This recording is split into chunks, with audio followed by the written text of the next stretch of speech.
inconsciente. Y ahí tenía el texto este del que te mencioné y al que no puedo entrar porque no puedo entrar en la cuenta. No sé si Ah, vieron, no sé si les pasó a ustedes que cuando la cuenta de Google se llena de mucho material, ya te pide que le pagues. claro.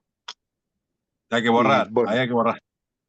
Hay que claro, borrar pero mails. yo ya estuve borrando y sigo en la misma. Se ve que tengo que borrar más todavía. No solamente mails, me parece que también influyen las imágenes, viste que uno carga el tema de las Claro. imágenes, con lo Sí, cual sí, no sí. puedo. Todo lo que cargues en el Drive te ocupa espacio y como se reciben muchos mails aparte, muchos mails con adjuntos y todo, uno a uno a uno a uno va sumando, ¿viste? Y llega un momento que te ocupa un montón. Es una tarea, es como limpiar la habitación, ¿viste? Borrar los mails. Porque Claro, si uno va acumulando cosas, en un momento tenés que empezar a borrar. Bueno, y pero más cuesta o menos poner. ¿te acordás más o menos algo que quieras destacar de lo que hiciste, Sí, que quieras contarnos? bueno, sí, es un ¿Alguna? proyecto que ya lo mostré, digamos, a unos compañeros como para que apoyaran el proyecto que era, resulta que, bueno, yo trabajé siempre en el ambiente aeronáutico, ¿no? Como comenté ya, y Sí, les propuse hacer un laburo relacionado con la historia de distintos conflictos sindicales aeronáuticos, no acá en la Argentina, sino en todo el mundo. claro. Tomando algunos que son muy emblemáticos, ¿no? Este, cuento dos o tres. En el 80, los controladores aéreos de Estados Unidos lanzaron una huelga general fuertísima, pero también estaba Reagan, que empezaba a gobernar muy fuerte también, y los destruyó, los hizo mierda. Claro, Los echó a todos, los reemplazó por la Fuerza Aérea, por, digamos, elementos de la Fuerza Aérea, puso a controlar los vuelos. Y después, cuando derrotó la huelga, se dio el lujo de incorporar a los que él se le dio la gana, digamos, ¿no? Pero el resultado fue que por 20 años el movimiento obrero norteamericano quedó muy apichonado, digamos, muy a la defensiva. en el sector. Claro, no solamente en el sector, influyó sobre el resto de los sindicatos también. Ajá, Recién, por ejemplo, a raíz vos fíjate que cuando fue la pandemia, ya saliendo de la pandemia, empezó a haber un resurgimiento del movimiento sindical en Estados Unidos. Hay sectores enteros que no tienen organización sindical, no tienen delegados, nada. Y claro, por ejemplo, hace poco se formó, lo habrás visto en los diarios, el sindicato de Starbucks sí, y el sindicato de Amazon, esta empresa tipo Mercado Libre, ¿viste? sí, sí, sí.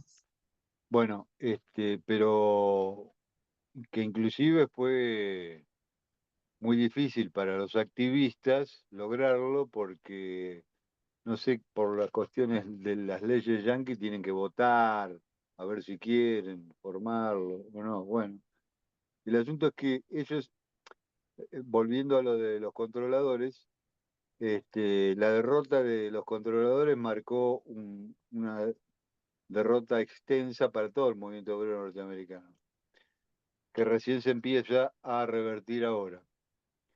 Justamente una de las activistas más importantes de esa recomposición sindical que está viendo es una señora que es tripulante también de líneas aéreas y alcanzó mucha trascendencia mundial. Entonces, también tomamos un artículo que ya está hecho, digamos, no lo estamos haciendo nosotros, donde cuenta su experiencia en la reorganización de los tripulantes, digamos.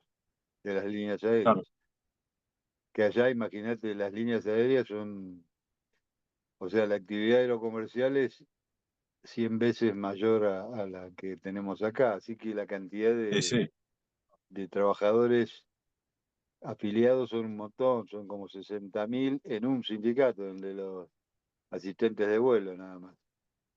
claro, Bueno, en el año 2022 hubo también una lucha muy importante en Europa, arrancó en España, pero se extendió a todos los países mediterráneos, de los tripulantes de vuelo de Ryanair, que es una empresa de bajo costo, así como el antecedente de lo que aquí es Flybondi o JetSmart.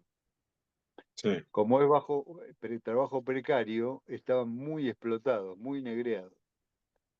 Entonces saltó una huelga fuerte hacia julio, porque en julio empieza la temporada de verano en Europa, y se extendió hacia a Portugal, a Francia, a Italia. O sea, digamos, con los mismos reclamos, ¿no? Es extraño porque acá en Latinoamérica eso no sucede, que se extienda una huelga de un sector a países limítrofes. claro, Bueno, eso es otro laburo que ya lo tenemos. Entonces, el proyecto y así otros casos más que, digamos, otro día se los cuento, pero con esto es suficiente para explicar. Este, digamos que la actividad creció mucho en la posguerra. Antes era digamos, la aviación comercial no estaba muy extendida, así que los sindicatos y los conflictos sindicales comenzaron en la segunda posguerra. Y se nota que vieron que se habla del estado de bienestar que Europa y Estados Unidos instalaron después de la Segunda Guerra para impedir el avance del comunismo, para prevenirse de que los partidos comunistas tuvieran un crecimiento importante después de la Segunda Guerra. Entonces, eso influyó también sobre la posibilidad de organizarse, fueron ajá, organizándose sindicatos que en ningún caso, bueno, salvo los casos que menciono, que fueron los más virulentos, pero en general dio por resultado una organización importante a nivel sindical, salpicada por varios conflictos importantes también, que el sector empieza a retroceder cuando el neoliberalismo empieza a ganar elecciones en el primer mundo, ¿no? En el caso de Reagan, en el caso de Thatcher en Inglaterra. Este, en el caso de Thatcher, ella eligió a los mineros como el rival a derrotar y hubo una huelga de un año de duración de los sí, mineros del carbón y los derrotó. Terminaron volviendo al trabajo. sí, Este, hay una película, debe haber varias películas, pero hay una película que atraviesa la huelga esa que es muy linda de un pibe que baila, es el hijo de un minero, y ah, está con sí, sí. eh, Billy Elliot, creo que se llama. Y está bien contada todo el escenario ese, ¿no? De la huelga de los mineros. Claro, está como trasfondo de la historia del Claro, pibe. sí, sí, Sí, que además acá encontré la similitud, viste que a finales de octubre y comienzo de noviembre tuvo la huelga de aerolíneas sin intercargo, que fue corta, pero también, digamos, se notó que el gobierno fue a buscar el conflicto y que lo atacó muy así de forma muy tipo Thatcher o tipo Reagan. claro, Yo conté los adjetivos, las calificaciones que hicieron los distintos funcionarios y eran 5 adjetivos, o sea, 5 calificaciones durísimas, ¿no?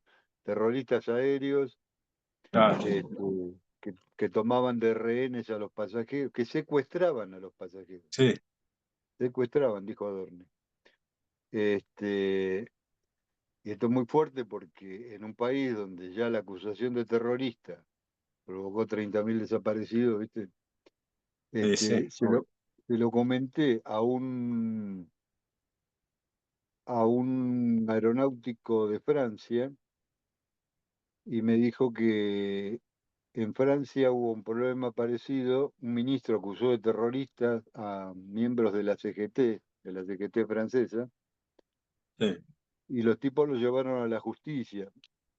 Y la justicia falló a favor de ellos y se tuvo que retractar. mirá, Ahí también es un problema que te llamen terrorista por el terrorismo islámico, ¿no? claro, Que en los últimos 10 años hizo varios desastres. Entonces,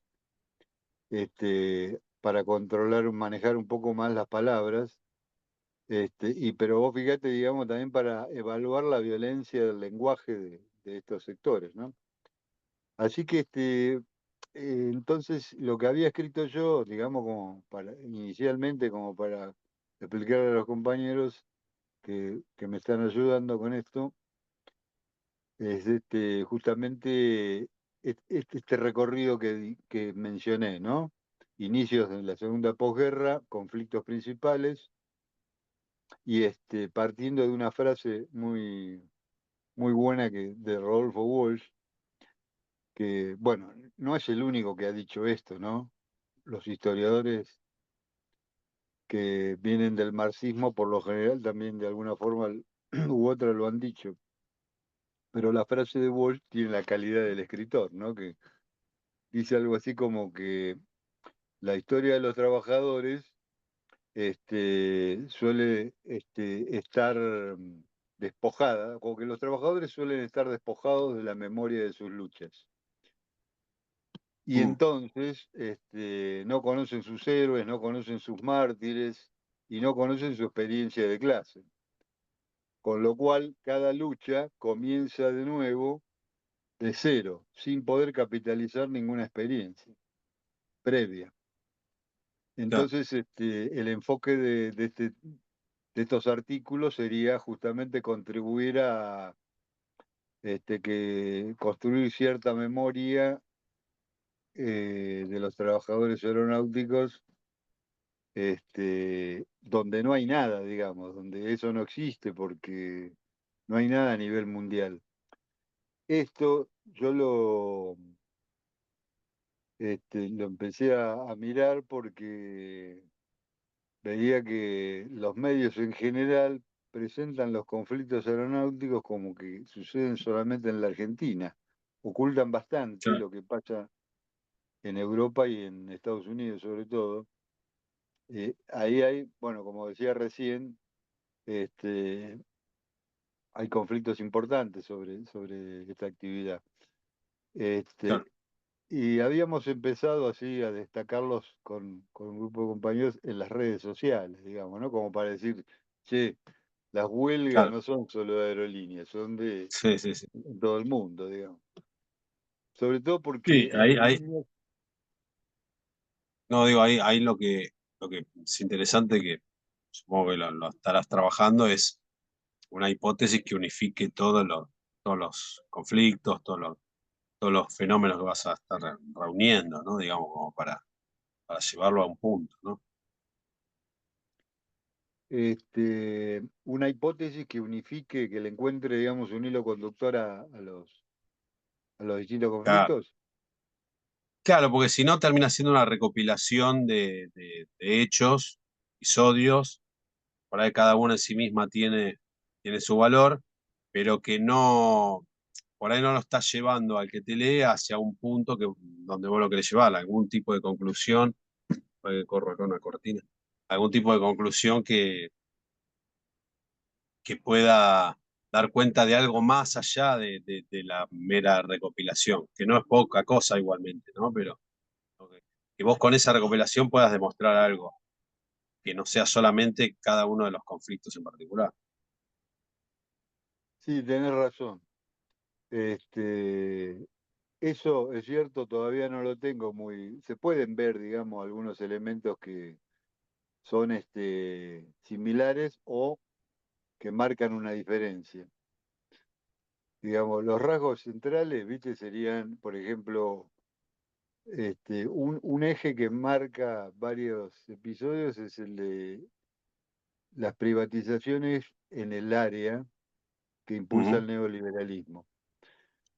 Eso provoca huelgas, despidos, más huelgas, digamos, cierres de Claro, líneas aéreas, como sucedió con Viasa en Venezuela, con Mexicana en México, la claro. crisis de aerolíneas del 2001.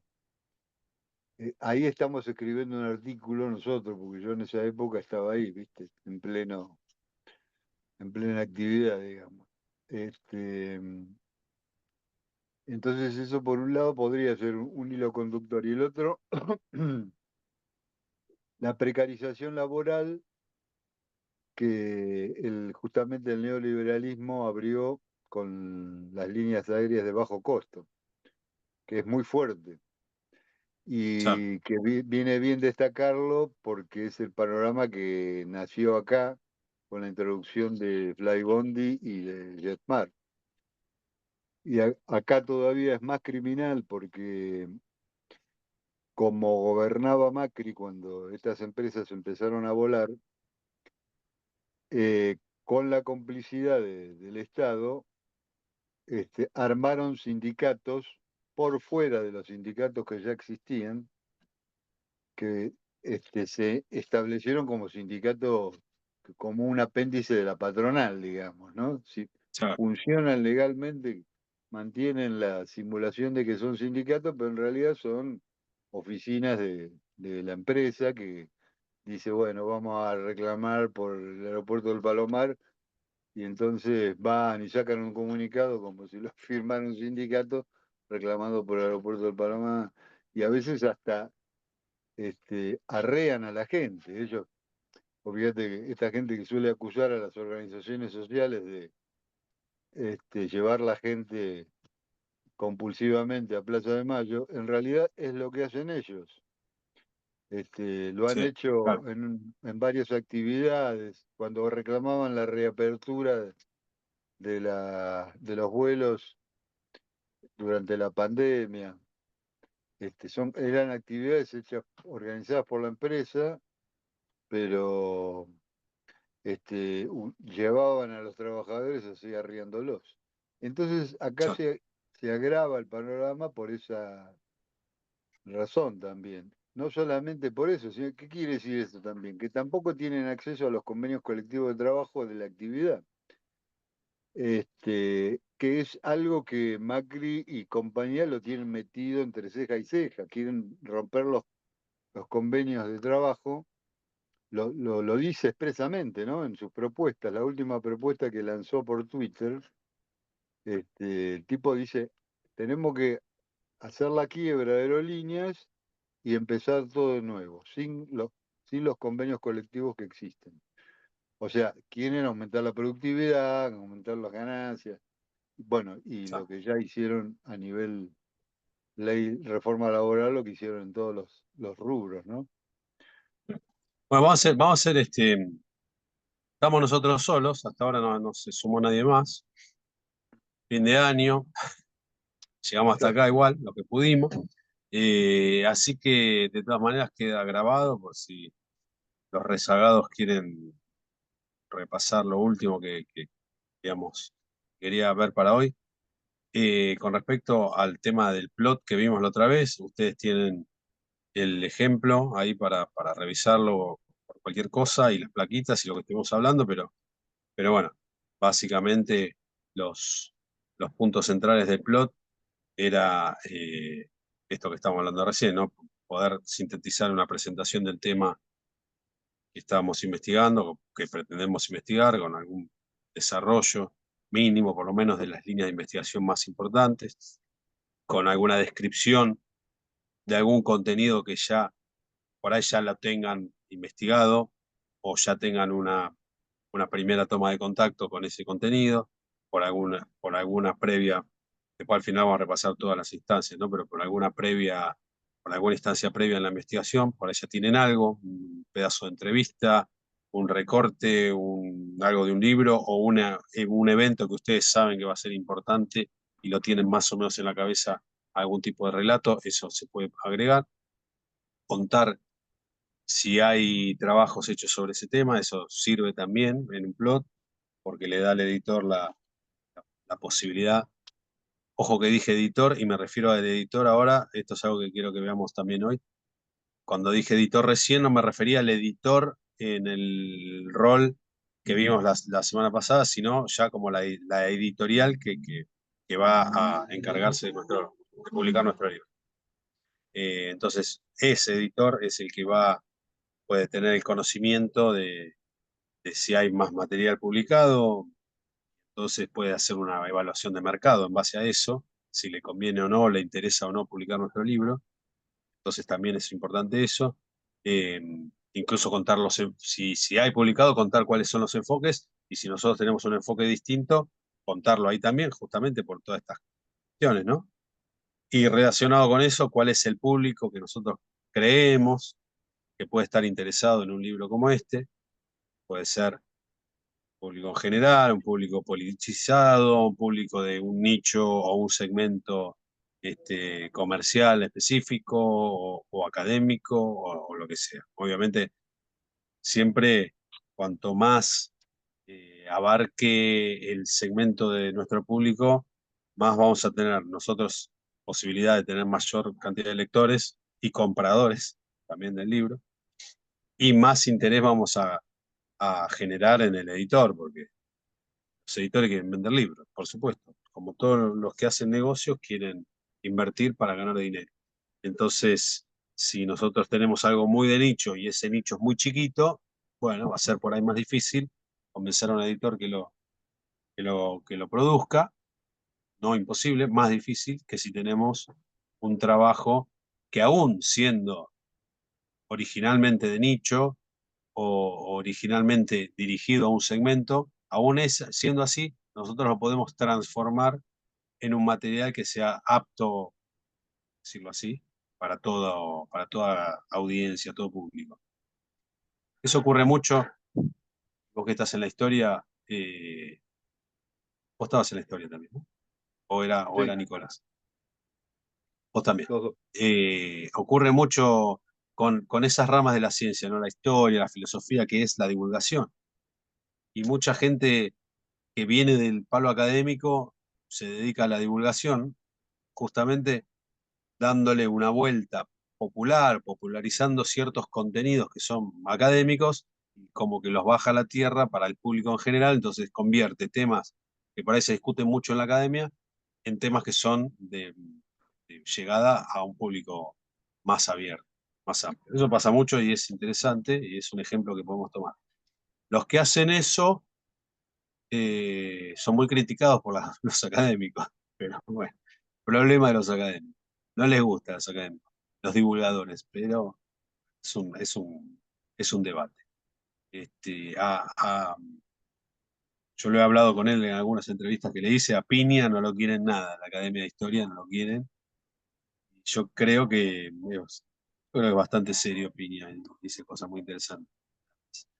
Eh, pero bueno, eso, ¿por qué el libro es importante contarle eso en un plot a un editor? Porque es necesario, si lo quieren decir de alguna forma, este, que es la venta, básicamente, la venta del producto. O sea, estamos vendiendo al que puede producirlo, al que puede publicarlo. Y después los capítulos, no se olviden de esa parte, que es muy importante.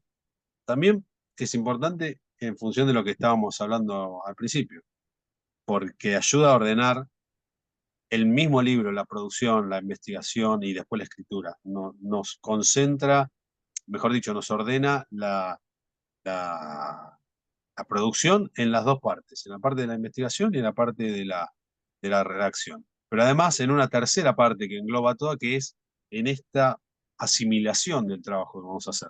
Lo que decíamos al principio, cuando uno estaba exigido a hacer esa bajada desde su imaginario, de su cabeza, esas ideas sueltas que tiene, bajada a un texto condensado, a un resumen necesario de su libro en general, después de cada parte de ese libro en particular, lo que hace también es ordenar primero su propia cabeza en función de lo que va a hacer. Y eso ayuda, es un intercambio que uno tiene con uno mismo, ¿no? Muy interesante. Así que eso en cuanto al plot de lo que vimos la última vez. eh, y tener también los datos de uno, que no están de más, ponerlos ahí en el final, sobre todo cuando esos datos eh, ayudan o apoyan la propuesta nuestra. Por ejemplo, Roberto, todo lo que estábamos hablando recién, de toda tu experiencia en el mundo aeronáutico, es un dato muy importante para poner en un plot, para que quien lea ese plot sepa que el autor tiene un conocimiento extra específico en el tema, ¿no? Entonces, a veces eso también ayuda para la venta de nuestro proyecto. Una cosa que habíamos visto, sí, decime, te escucho. Pero ¿qué debería poner ahí? ¿Cómo No, lo no, debería poner? no, no, ahí harás una reseña de tu currículum, digamos, de tu trayectoria, pondrás, si tenés algo escrito, lo pondrás, si no lo tenés o tenés alguna investigación, lo pondrás, y si no tenés nada de eso, lo que vas a poner es que tenés tanta experiencia o tal experiencia en ese ámbito y mencionarás qué tipo de experiencia y que con eso tenés un conocimiento muy amplio de esa materia. Claro, Ese sería. ponderar el trabajo sería, ¿qué aporte tendría el trabajo de investigación para la editorial, ¿no? ¿Cuál sería el No, no, plus? Mm.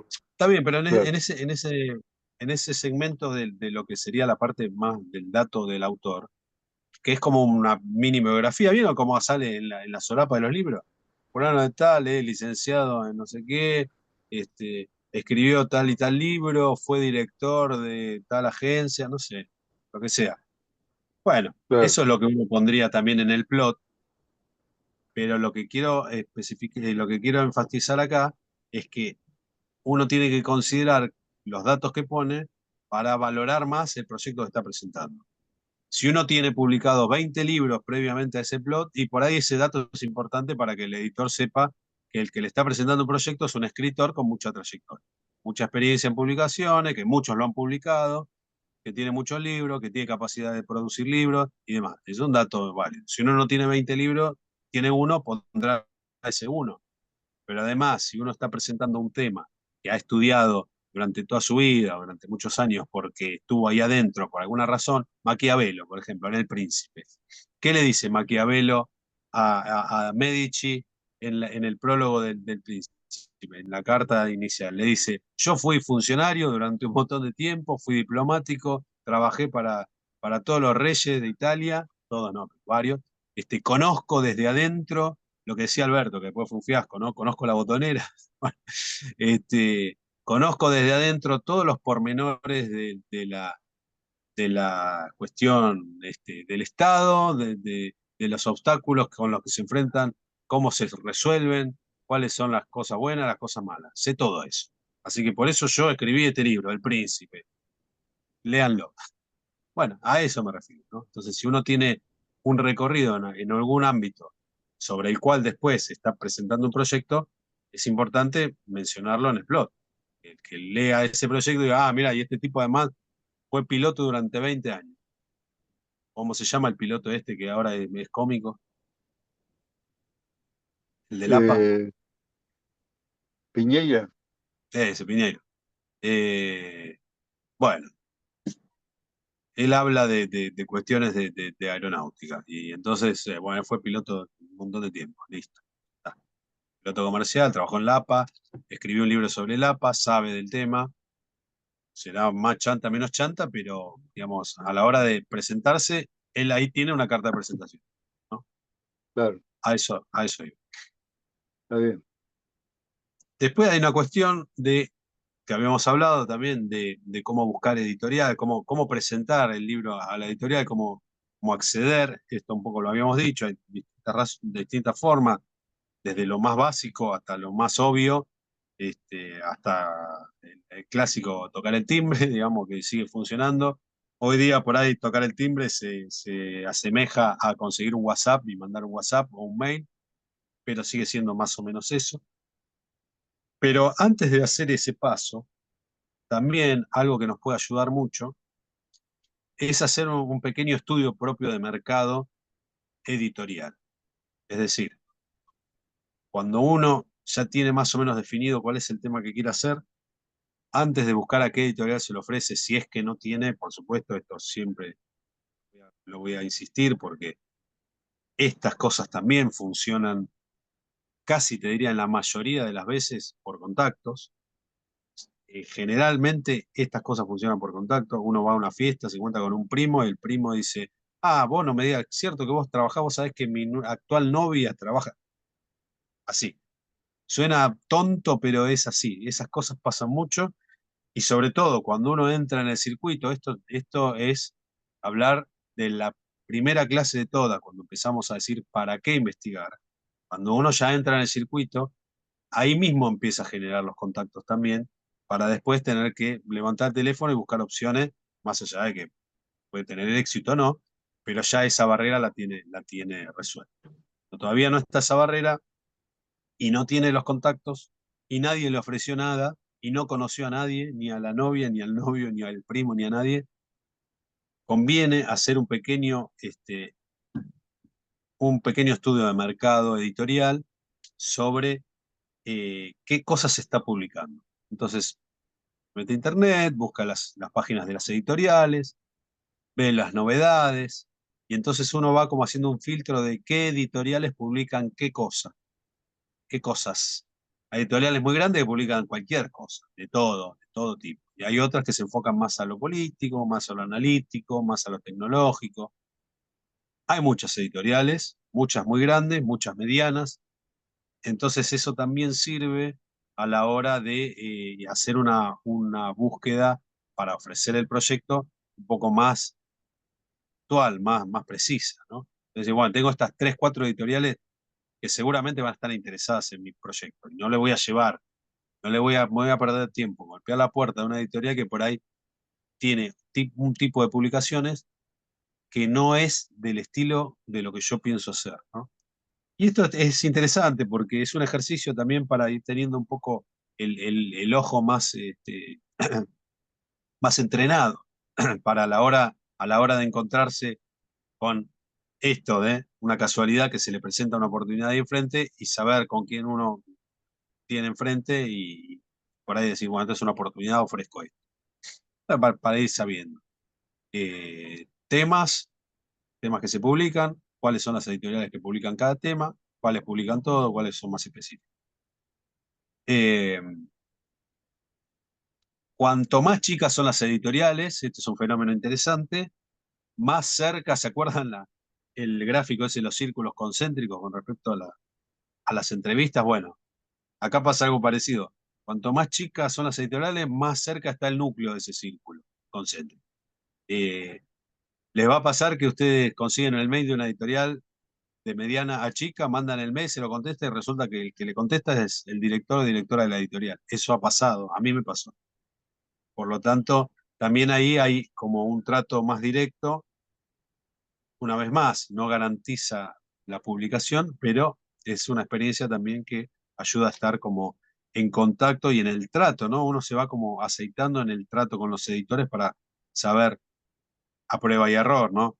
Le dije esto y me fue mal. No, entonces tengo que mejorar el discurso para el próximo de cómo ofrecerlo, ¿no? Ese tipo de cosas. O el editor le pregunta algo, uno responde algo y ve que esa respuesta generó un impacto negativo por alguna razón, como la vida, digamos, como cualquier experiencia, ¿no? Como cualquier experiencia, sobre todo laboral o profesional. Entonces uno toma nota y dice, bueno, eso no lo tengo que decir, o lo tengo que decir de otra manera para hacer más atractivo mi proyecto. Sobre todo cuando uno lo está vendiendo verbalmente, que no es fácil, no es fácil. No todos somos grandes discursiadores ni grandes vendedores de humo o de no humo, pero no es fácil. Lo que nos queda por ver con respecto a la parte de lo que es esta tercera fase de la producción del libro es el contrato, ¿no? Yo quería mostrarles un poco cuáles son los detalles de los contratos, por si se llegan a encontrar con la posibilidad de firmar uno, para que vean en rasgos generales de qué se trata el contrato. Les voy adelantando que son todos más o menos parecidos, son todos más o menos leoninos, a favor de la editorial, obviamente. Este, y, y en general no hay muchas sorpresas, todos tratan de cuidarse y hay un respeto por el autor, lo hay, más allá de que haya una explotación, hay un respeto. Como les decía la vez pasada, hoy día sobre todo es más, hay como más precisión o más resquemores, mejor dicho, de parte de los editores, a ver a quién publican y a quién no, por los costos. Está muy caro publicar, sobre todo el papel, la tinta, pero el papel más que nada. El papel siempre fue un insumo no barato, pero no imposible, no inaccesible, y hoy día se está volviendo cada vez más caro. De todas maneras, están circulando cada vez más las posibilidades de los libros digitales. Se venden libros digitales en los formatos de Kindle y esos libros electrónicos. Yo he comprado, realmente he comprado en Amazon, vos mencionabas Amazon recién. Así que las editoriales lo están adoptando porque funciona. Obviamente lo que tiene en contra es que tiene mayor posibilidad de pirateo y ahí nos juega también en contra de nosotros. Pero como habíamos dicho las primeras veces, hay muchos negocios o muchas opciones comerciales y profesionales en torno a la publicación de un libro, no solamente la mera venta del libro, como por ahí era en otra época. De la misma manera que ocurre con los medios de comunicación. Los medios de comunicación antes vendían ejemplares y en esa venta de ejemplares hacían la mayor diferencia de dinero. Y hoy no es así. Hoy no venden ejemplares, no se venden. O se venden simbólicamente, algunos pocos miles, pero no se venden. Así que bueno, les voy a compartir el contrato. Como siempre, es un contrato mío de hace cuantos años. Eh, Después lo voy a subir entero. Acá lo tengo placa, algunos, eh,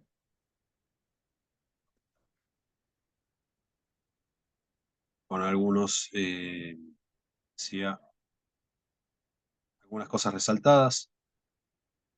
Igual se me perdió.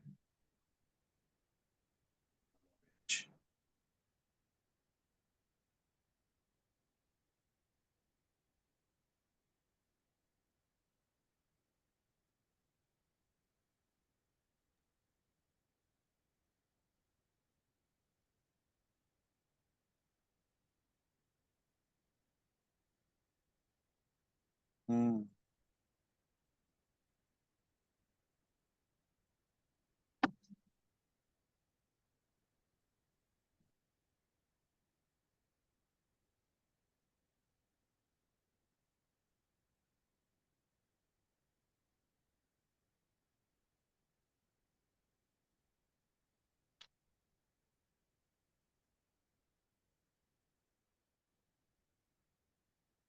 a ver. ¿Qué pasa?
A ver, ahí me escuchan.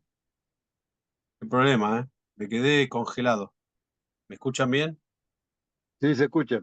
Bueno, Hola, perdón. sí, Hola, se ¿cómo escucha estás, Sandra? Bueno, bien. perdón, no sé qué pasó, pero ahí recuperé. Bien, estaba intentando compartir el documento. Ahí voy.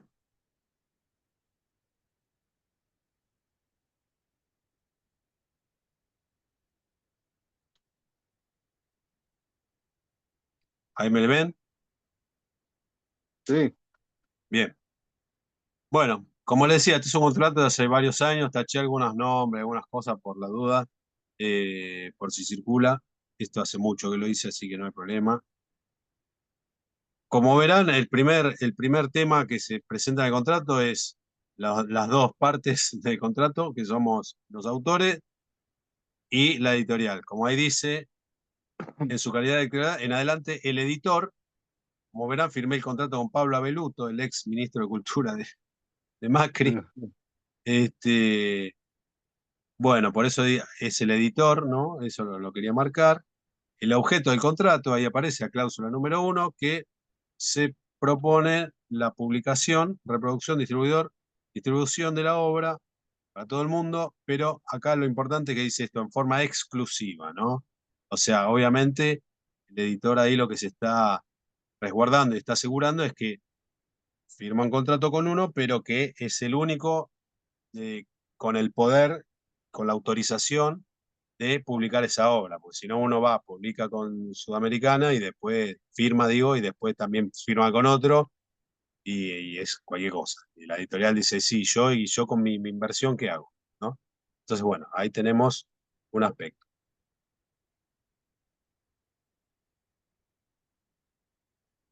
Otro tema, bueno, ahí el editor se compromete a publicar la obra, para pagarla, digamos, financiar la producción. Cualquier explotación no contemplada en el contrato, dice, el editor tendrá la primera opción. Esto se repite en otras partes del contrato. Quiere decir que cualquier cosa que surja, que no esté en el contrato, que tenga que ver con comercializar la obra nuestra, una vez que está firmado el contrato, este editor es el primero en tener la opción. Es decir, no, pará, tenés un negocio, apareció un negocio accesorio, digamos, externo a la publicación. Bueno, yo tengo la primera opción para decidir si yo puedo entrar en ese negocio o no. Una película. Por ejemplo, exactamente. Acá hay una cosa que lo hemos hablado, dice, son prerrogativas exclusivas del editor, digo, la tapa, la contratapa, el formato de los interiores y la colección a ser incluida la obra. ¿Esto qué quiere decir? Vamos de atrás para adelante. La colección, porque, por ejemplo, quieren meter nuestro libro en la colección Espejo de la Argentina, como estaba la de Berbisky. Y nosotros no tenemos ningún derecho a patalear, que igual no tendríamos razón tampoco, pero en general las editoriales suelen hacer esas cosas, decir, este libro me viene bien porque estoy por lanzar una colección y justo me viene para el fascículo 3 de la colección, qué sé yo.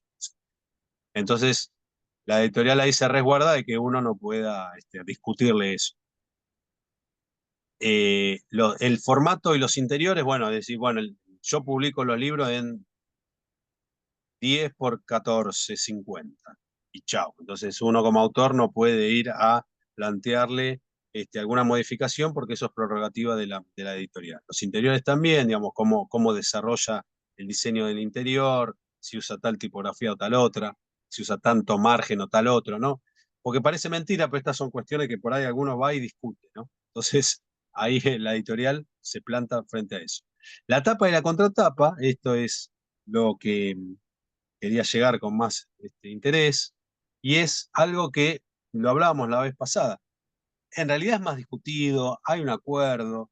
En general, una editorial no va a publicar una tapa que un autor no quiere bajo ningún aspecto, salvo que pase y eso pueda romper la relación, ¿no? Pero en general no suele pasar. Pero ellos igual se aseguran poner en el contrato que ellos tienen el derecho absoluto de manejar qué ponen en la tapa y en la contratapa, para que tengan cierta ventaja a la hora de decidir sobre eso. O sea, Finalmente ellos tienen la última palabra porque está en el contrato, pero uno lo puede discutir y negociar.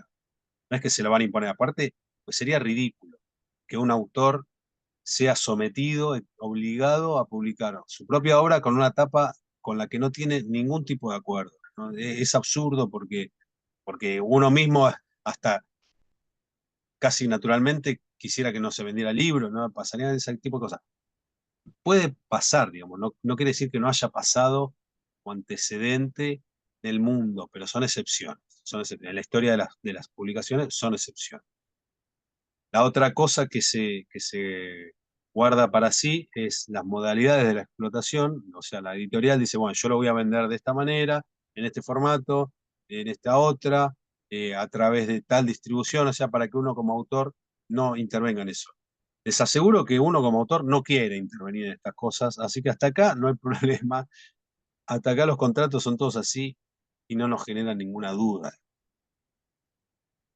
Acá dice, bueno, esto era algo relacionado con este contrato en particular, lo que va variando a lo largo del tiempo son los números, ¿no? El otro día hablábamos de cuántos ejemplares se publican hoy día y estábamos más o menos en un número de 3.000 como promedio para editoriales grandes, para un libro sobre el cual no tengan demasiada expectativa por alguna razón. Y después habíamos hablado también de esta nueva modalidad a la que recurren las editoriales hoy, de publicar, hacer tiradas bien chicas, ¿no? De hasta mínimos de 50 ejemplares, con unos tipos de técnicas de publicación, de impresión, que están más que nada basadas en la técnica láser, digamos, y que permiten ese tipo de ediciones. Entonces, bueno, acá hay unos números, pero sirve como ejemplo. Los números ya no sé si se manejan hoy, pero dice el editor pagará 8% como regalía hasta 6.000 ejemplares y 10 desde 6.001 en adelante. Este libro era El Aluvión, que es el que yo vengo usando como ejemplo para el taller. No vendió, no llegó a vender 6.000 ejemplares, lamentablemente. Así que esto no lo viví, cobré el 8%, nada más. Pero bueno, como verán, acá la editorial también está de alguna manera previendo que si hay una venta importante del libro, está dispuesta a entregar un porcentaje mayor de las regalías que ofrece en un principio. Uno siempre piensa que el libro que va a sacar va a ser buenísimo, va a vender 50.000 ejemplares. A veces pasa, a veces no. A mí no me pasó, pero puede pasar. Entonces, ahí hay una ventajita más que uno puede aprovechar, ¿no? Que está puesta en el contrato. La regalía es el 8% en este caso, es lo que se llama el 8% del precio de tapa, es decir, lo que cuesta el libro para el comprador en una librería, o en un kiosco, donde sea que se venda, por internet. El precio de venta al público. Un libro hoy promedio cuesta 30.000 pesos. Bueno, cada libro que se venda a 30.000 pesos, el autor en este contrato cobraría el 8% de esos 30.000 pesos. Que por 8, 24, ¿no? O sea, 2.400 pesos. Vendés 100.000 libros y embolsás, ¿cuánto? 2.000, 2 millones, 4, no, 24 millones sería. Hagan la cuenta, porque soy muy malo para las matemáticas. Bueno, ahí está más también otras opciones que muestra, edición de bolsillo, esas cosas que las editoriales y libros tienen mucha salida, mucha venta, después, una vez que se agotaron las primeras ediciones, sacan ediciones más baratas, entonces la gente lo sigue comprando, de ediciones que llaman de bolsillo, las que son más chiquitas, están más condensada la letra. Bueno, eh, acá después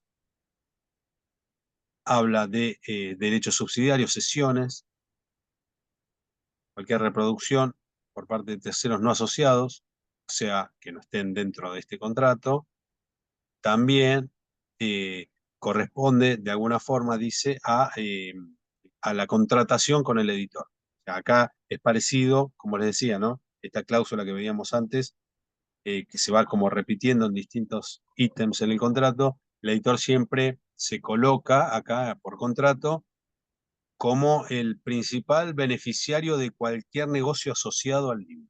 Entonces, acá cabe más por ahí el ejemplo de la película que decía Roberto. Aparece Netflix y dice, queremos filmar tu libro. Queremos hacer un documental, una serie o lo que sea. Te contratan. Bueno, la editorial acá exige estar en el medio de ese contrato, con algún tipo de percepción. No se quieren quedar afuera de ningún negocio.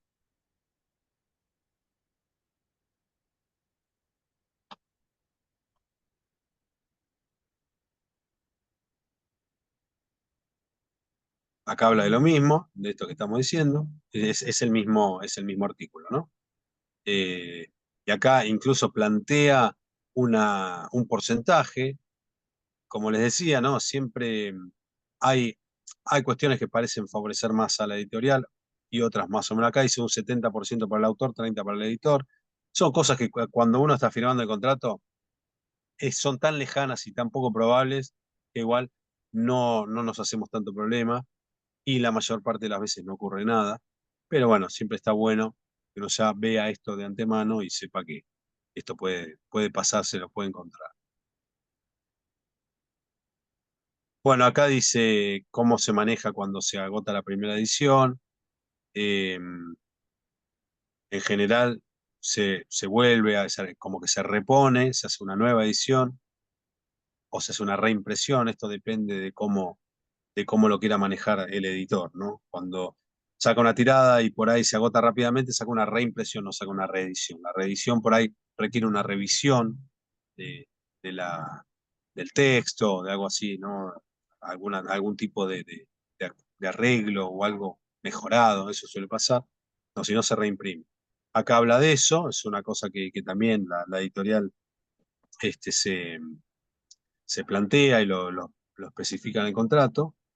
Y además, lo que plantea también por contrato es qué pasa cuando el libro se deja de vender, cuánto tiempo tiene que pasar para que el editor se desprenda de esos derechos, ¿no? Qué hace con los libros que quedan, se los queda, los destruye, se los da al autor. No, son cosas que están también ahí en el contrato. Ahí dice que si va a destruir los libros, a mí con un libro me pasó, no con este, si va a destruir los libros porque quedó alguna edición que no se vendió y no se distribuyó más, por una decisión también arbitraria de la editorial, eh, le avisa al autor y dice, voy a destruir los libros, si los querés son tuyos. Bueno, como no, uno va y lo va a buscar o no. Digan, bueno, destrúyalo, no me interesa.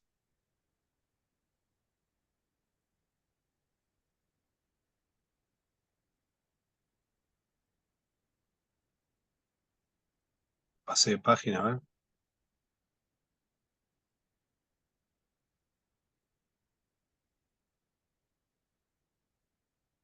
Bueno, acá también un tema importante que la editorial con esto se resguarda de los plagios y de ese tipo de cuestiones, ¿no? Plantea que el editor tiene, que el autor es responsable de la obra que está presentando, ¿no? Los derechos que tiene, que está presentando una obra original y que no está copiándose. Igual los plagios aparecen, pero bueno, la editorial de esta manera se resguarda de esos problemas. Las cuestiones legales también, ahí por contrato dice que se hacen cargo por forma simultánea, digamos, o equitativa, aunque bueno, eso también dependiendo del caso, acá la editorial se resguarda de esta cuestión por contrato, pero depende del caso también puede asumir una defensa en un caso particular de algún ataque, algún juicio o algo. Eso es como relativo, pero por contrato dice, bueno, vamos y vamos, sin problema. Y después, para una obra futura, ¿no? Esto está en el final del contrato, dice, el editor tendrá la primera opción en la contratación de la próxima obra del autor. Esto quiere decir, es una, es un vicio de las editoriales, creo que es la última página, ya la saco. Sí. Eso es como una, una costumbre que tienen las editoriales, casi como de quedarse con el control, con el manejo del autor, ¿no? Es como que quieren tenerlo a uno sujeto, de alguna forma. Esto no quiere decir que uno no pueda ir a buscar otra editorial porque termina pasando eso. Pero ellos plantean en el contrato que ellos son la primera opción del próximo proyecto que uno tenga. Porque claro, ¿Qué está previendo la editorial ahí? Que uno saca un libro, ellos lo producen, lo comercializan, lo invierten, ponen todo el dinero, se vende una barbaridad, se llenan de plata ellos, nos llenamos de plata nosotros, y dice, bueno, este autor es vendedor, que no se vaya a otra editorial a hacerle el negocio a otro, que siga haciéndonos un buen negocio a nosotros. Entonces, de esta manera se aseguran, si uno tiene otro libro, pensando que si metió un éxito puede meter otro, a veces es así, no siempre, pero a veces es así, este, pues bueno, entonces si es así, que venga primero con nosotros. Entonces lo establecen en el contrato. Al primero que tenés que ir a ver si tenés otro libro, es a nosotros. Y la verdad es que para un autor no es una cláusula muy problemática esa si le fue bien. Si le fue mal, se complica un poco. Pero si le fue bien, no es una cláusula problemática porque dice, bueno, publiqué, se vendió, me quieren, tengo posibilidades de hacer otra cosa, no, ya no tengo que hacer nada más estrambótico, no tengo que ir a golpear puertas del plot, te lo piden igual, ojo. Eso no zafas. Pero ya no tengo que ir a golpear puertas, no tengo que mandarme, ya tengo el contacto aceitado, tengo todo probado, soy un autor legitimado en este lugar, voy con el próximo proyecto y digo, che, tengo este proyecto, listo, venga, y se hace. Entonces, en ese sentido no es problemático. Si uno le fue bien o más o menos, pero igual quiere irse a otra editorial a probar suerte, también suele pasar que termina yéndose después de un tiempo, y en general no hay una demanda de las editoriales a los autores. Pero bueno, esto se va evaluando, digamos, sobre la marcha y en función de cada una de las circunstancias que estén en torno a estos contratos, a estos temas, ¿no? Así que bueno, después les voy a subir el contrato, no sé si quieren preguntar algo con respecto a eso. ¿Cuántas páginas tiene el contrato que mostraste? Sí, ese tiene 7, creo que son 20 Ah, artículos, no, no es algo, yo les aseguro que son todos iguales. Por ahí puede cambiar. Lo que puede cambiar seguro es, cuando, si hablan de ejemplar, de tiradas, si se habla de tiradas pueden cambiar el número, si se habla de porcentajes, por ahí ustedes, por ejemplo, esto que hablábamos recién, eh, publicaron un título que fue muy vendedor y tienen otro proyecto, y la editorial es la primera en tener el derecho de escuchar ese proyecto. Y uno va y dice, bueno, está bien, pero ahora no me des el 8%, dame el 10 o el 12, ¿no? No puede negociar eso. Ya está en otra posición, suponiendo que pase eso. Entonces esos números cambian.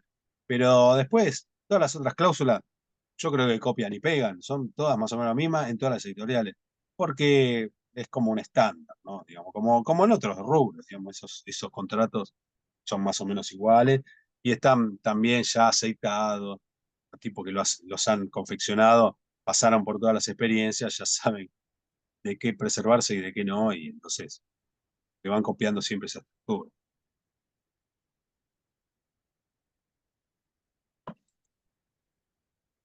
Una cosa que dice ese contrato, creo, cuando ustedes lo vean, yo después se lo voy a compartir entero, es que ofrecen un pago, primero habla del pago de anticipo, dice que el anticipo se va a pagar la mitad en la firma del contrato y la otra mitad cuando se entrega el libro.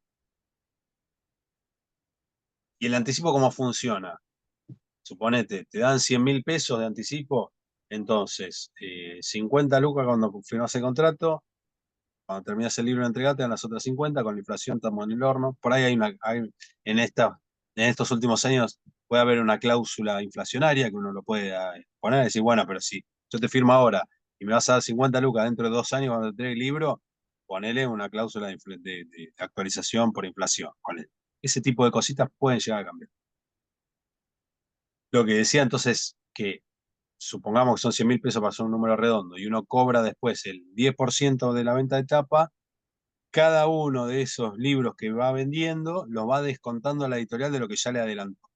Entonces, hasta que uno no cubra esos 100.000 pesos que le dieron de adelanto, justamente por eso es adelanto, las primeras ventas no las va a percibir, no va a cobrar. Le van a dar una liquidación y decir, mirá, vendiste 2.000 libros y por el porcentaje que te tocó, eh, te corresponderían 125.000 pesos. Entonces cobrás 25.000 pesos. porque nos cobramos el adelanto que te dimos y ahora el resto es para vos, ganancia. Entonces, así se trabaja. Pero la otra cosa que van a encontrar que dice ahí es que además destinan una suma para un asistente de investigación. Yo pedí un apoyo para alguien que me ayudara en la investigación, que también era alguien que estaba fogoneándose en el periodismo y le servía mucho participar de la investigación para su formación como periodista, entonces obviamente era un intercambio ahí, era muy, muy de onda el trabajo que hacía. Pero yo le pedí a la editorial que me asignara un presupuesto para eso y me lo dio. Era poca plata, pero me lo asignó sin ninguna necesidad de devolución ni nada y estaba en el contrato. Y después, lo que ustedes no van a ver en el contrato, se los aclaro para que sepan cómo funciona, es la figura del editor, ¿no? Lo que veíamos la semana pasada. El editor ya no el editor como el dueño de la editorial que nos publica, sino ese profesional que trabaja con nosotros en todo el trayecto de la producción del libro, tanto en la investigación como en la escritura, sobre todo en la escritura, en la redacción del plot, en la presentación del libro, y que muchas veces hace de nexo el autor y la editorial.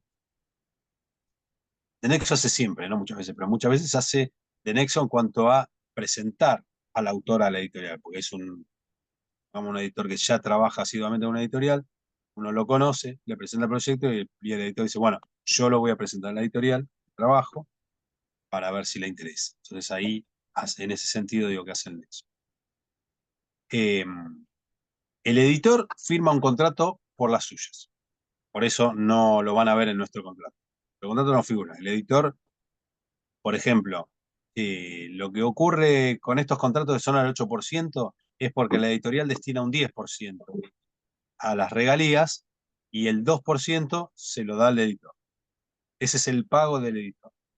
Entonces, nosotros cobramos un 8 porque este editor cobra un 10. Entonces hay un 10 en general, no percibe esa parte.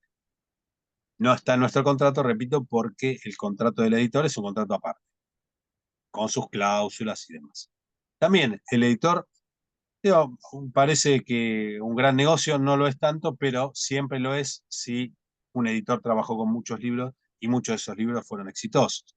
A medida que se venda, el 2% de mucho es mucho más que el 2% o incluso el 8% de poco, ¿no? Entonces, cuando un editor, por ejemplo, vendió con Galimberti 200.000 ejemplares, y bueno, tuvo un ingreso interesante. Si después eso se hace una película o se hace algún, alguna extensión, algún documental o algún negocio asociado, donde en el contrato del editor dice que también va a percibir algo por eso, y bueno, va a seguir cobrando. Entonces, no está mal tampoco. Por eso tiene su contrato aparte.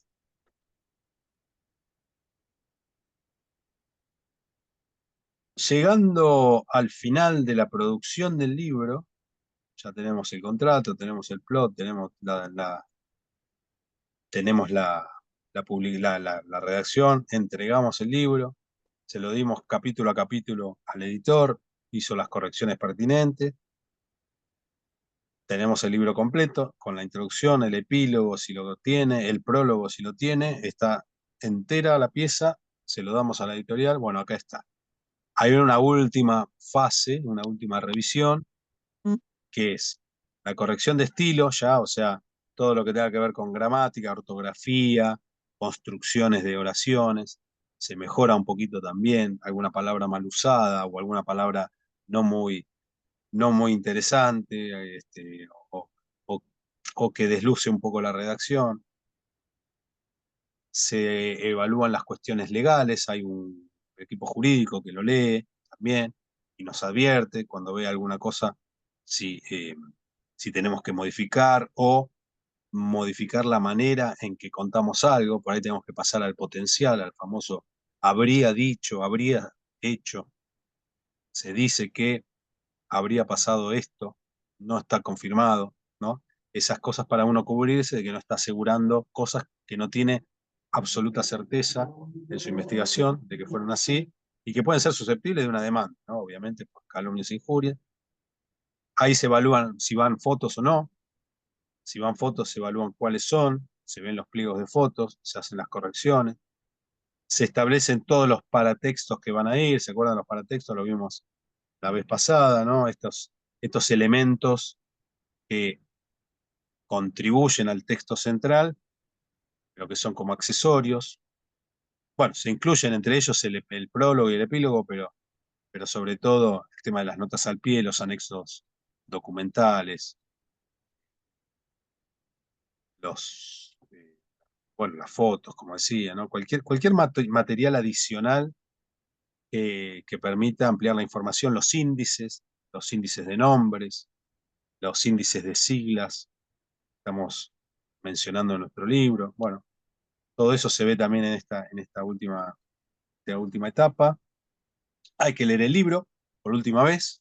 Es un ejercicio raro. Cuando uno recibe el libro impreso, ¿no? El toco así de papeles y lo tiene que leer, y están todas las correcciones escritas a mano, en rojo, lo que sea, y uno tiene que ver y firmar, ¿no? Las correcciones que hay, aclarar qué se hace en cada cosa. Se nos pide, por ejemplo, que normalicemos o unifiquemos criterios, porque si mencionamos algo de una manera y después 20 páginas más adelante lo mencionamos de otra, bueno, que se unifique, eso los correctores lo detectan. Unificar, bueno, lo decimos de una manera o de la otra, pero siempre de la misma. Y bueno, nos toca eso, leer todo el libro de punta a punta. Y cuando lo recibimos y nos toca eso, es medio tedioso, pero es interesante y no sé por qué pasa este fenómeno, pero el libro de uno lo lee rápido.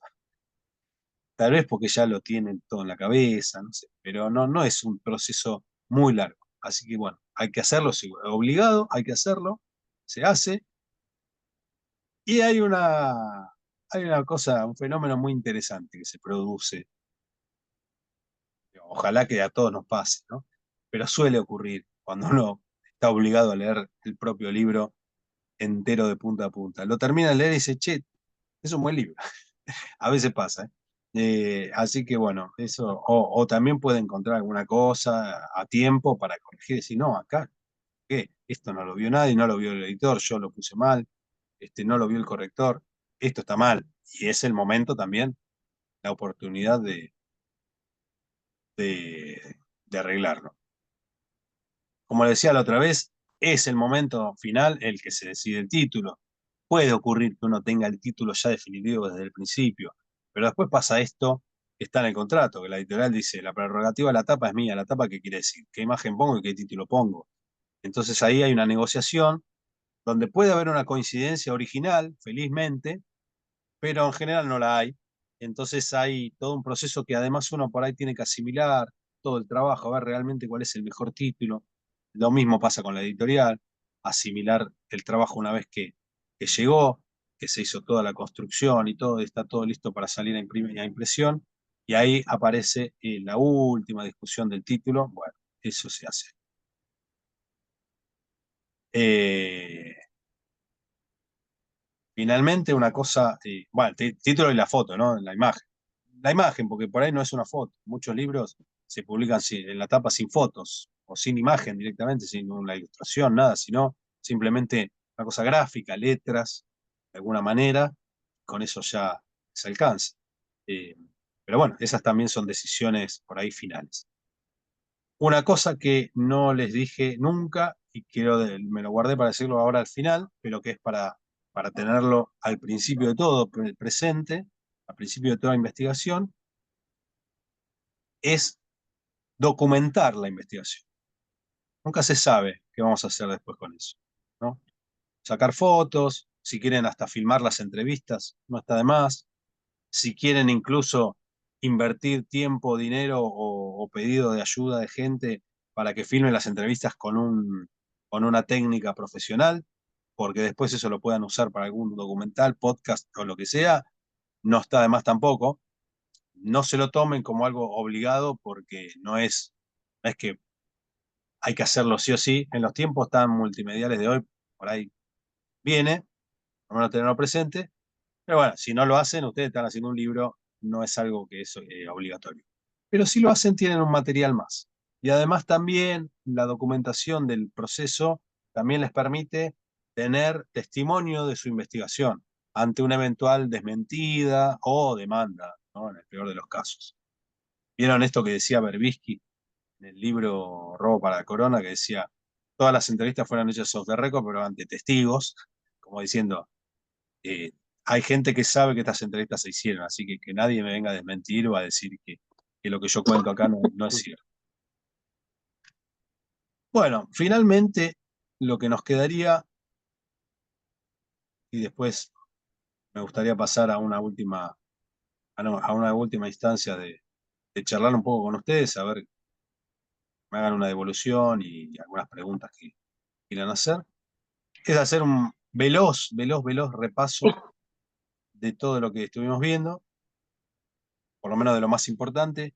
Habíamos arrancado con esa idea que le llamamos investigar para investigar, es decir, hacer una pequeña investigación para saber si el tema que queremos investigar tiene sentido, para saber dónde están las fuentes principales de ese tema de investigación, a quiénes tenemos que consultar, si nos aparecen las fuentes, si no nos aparecen, si hay bibliografía, si no la hay. Y fíjense cómo esto enlaza con el plot después, porque cuando uno empieza a desarrollar el plot, todo eso que con lo que trabajó al principio, aún sin haber realizado la investigación todavía o con la investigación en los primeros pasos, ya lo puede desarrollar en el plot, porque ya hizo esa primera fase, ¿no? La que le llamamos investigar para investigar. El abordaje de las fuentes y los tipos de fuentes con las que nos podemos encontrar. ¿Se acuerdan que las calificábamos de la fuente originaria, ¿no? Esa que es la que nos abre la puerta de un tema, que nos la encontramos en algún lugar, o que lo conocemos, o porque la casualidad nos puso a una persona en nuestro camino y nos cuenta algo que sabe, una cosa que conoce y que nos despierta una idea de investigar, y esa misma fuente es la que después nos va a guiar, por lo menos en los primeros pasos, de cómo empezar la investigación y por dónde ir. La fuente originaria, la fuente llave, que a veces coincide, que es aquella fuente que está muy interesada en nuestra investigación y nos va a abrir puertas de otras fuentes, otras personas a entrevistar, de otros documentos por ahí que los tiene en su poder o porque sabe dónde están, nos va a guiar para eso, entonces nos va ser de llave para eso.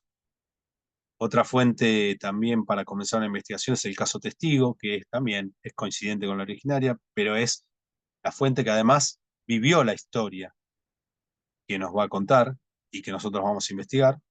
Es el fusilado que vive en el caso de Rodolfo Walsh y la Operación Masacre, ¿no? Héctor Libraga se llamaba. Después teníamos esta teoría de los círculos concéntricos, ¿no? De la fuente núcleo que está en el centro de unos círculos que se van ampliando, se van separando de ese núcleo. A medida que se van separando, obviamente van tomando distancia ese núcleo en todo sentido, y nosotros para llegar a ese núcleo vamos a ir acercándonos desde afuera hacia adentro, porque ese núcleo era lo más importante de nuestra investigación. Puede ser una persona, ¿se acuerdan que lo vimos muy claro con el caso del libro Galimberti? Ahí vimos el ejemplo. Eh, o puede ser, nada, una entidad, la que sea, pero ese es el núcleo. A veces no logramos entrevistar al núcleo, pero con el trabajo de los círculos concéntricos podemos acercarnos a tener la información necesaria como para que nuestra investigación esté completa, aún sin haber eh, entrevistado a ese núcleo. Y a veces hasta es conveniente no entrevistar al núcleo, eso también lo habíamos hablado, porque esa entrevista puede entorpecer nuestra investigación, puede desmentir con interés mezquino, digamos, con mentiras incluso, o con desviación de información, puede desmentirnos cosas que tenemos que son ciertas, nos pone también en una disyuntiva de cómo hacemos para manejar la información que por ahí es falsa, que nos dan, ¿no? Hay toda una serie de cuestiones ahí, pero esto ocurre con el círculo concéntrico. Después están los deudos del poder, ¿no? Que le cambiamos el nombre, bien ahí, por esta cosa. Esto era se había comentado, esto yo lo recojo de muchos años atrás. Yo cursé una maestría en periodismo en la Universidad de La Plata. Uno de los docentes era Daniel Santoro, que en esa época era muy prestigioso. Ahora no, ahora es un burdo operador del Grupo Clarín y de la Embajada de los Estados Unidos. La verdad es que es así.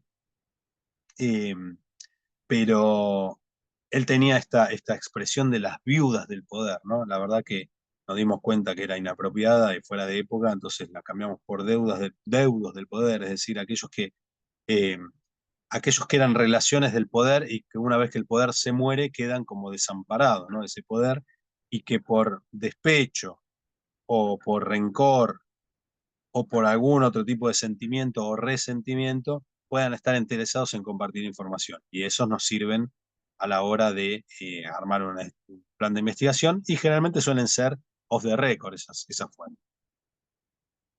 Después vimos obstáculos que nos podíamos llegar a encontrar en la investigación, como la repetición del error, o el cambio de hipótesis, la forma de resolver también ese tipo de problemas era el chequeo cruzado, y el chequeo cruzado también era un poco obligatorio cuando estamos entrevistando y nos aparecen informaciones nuevas o inesperadas en las entrevistas que nos abren posibilidades de desarrollo de algún tema que lo teníamos por ahí más desestimado o que no lo conocíamos o que era parte de nuestra investigación, pero aparece como más enriquecido por un testimonio.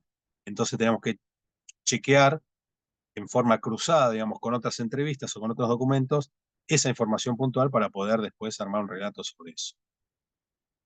Después estaba esta era la parte de investigación, después pasamos a la parte del relato, de cómo escribir, elegir el formato para el relato, ¿se acuerdan? Novelado, histórico, documentado, que era conveniente tenerlo desde el principio para poder después encarar también la forma en que investigamos, porque la forma en que lo vamos a relatar también nos sirve para ver de qué manera preguntamos las cosas, para saber qué tipo de detalles necesitamos en las entrevistas o en la búsqueda documental. La forma cronológica o no cronológica, obviamente están ligadas con lo novelado y lo histórico, porque siempre suele hacerse en forma cronológica cuando es en ese formato, y el documentado puede usarse en formato no cronológico, sino ordenado de manera temática. Y esta díada que yo les comentaba, que lo ponía en una placa, que está en las placas que compartimos, de lo que uno tiene que generar en su relato, que es tensión y atención, ¿no? O sea, los dos elementos que son muy importantes a la hora de ir relatando las cosas, desde la misma introducción hasta el desarrollo de los capítulos. La reconstrucción histórica, hablamos de eso también, los comienzos, la introducción, vimos los ejemplos de Galimberti, que hace una introducción muy personal, en primera persona, de la experiencia de los autores con Galimberti. Yo que no recomiendo la primera persona, en este caso era pertinente porque tiene que ver, dar cuenta de una experiencia personal de los autores con este personaje tan característico, ¿no? La cuestión del Palacio y la Calle, que vimos también, de Bonazo, donde en la introducción se van viendo también detalles de la investigación que se van como desglosando. ¿Se acuerdan que, por ejemplo, en una parte dice el timeline de la cámara que se filmó en tal cosa, decía que era tal hora, ¿no? Entonces eso también da cuenta de que en la investigación hubo también un registro de ese tipo de elementos, ¿no? Por ejemplo, el autor ahí tuvo acceso a una cámara que filmó, entonces con eso vio lo que pasaba, tiene la hora registrada en esa cámara, con lo cual también es de alguna manera una fuente, una prueba de qué hora era, ¿no? Bueno, esas cosas que empezamos como a advertir al leer, también que no están explicadas en el libro, porque el libro no explica cómo se investigó, pero que uno ya después de estar viendo estas cuestiones de la cocina las empieza como a captar, y eso es bueno tener el ojo atento cuando uno ya empieza a leer este tipo de materiales, sabiendo estas cosas, para ir después pescando herramientas y recursos.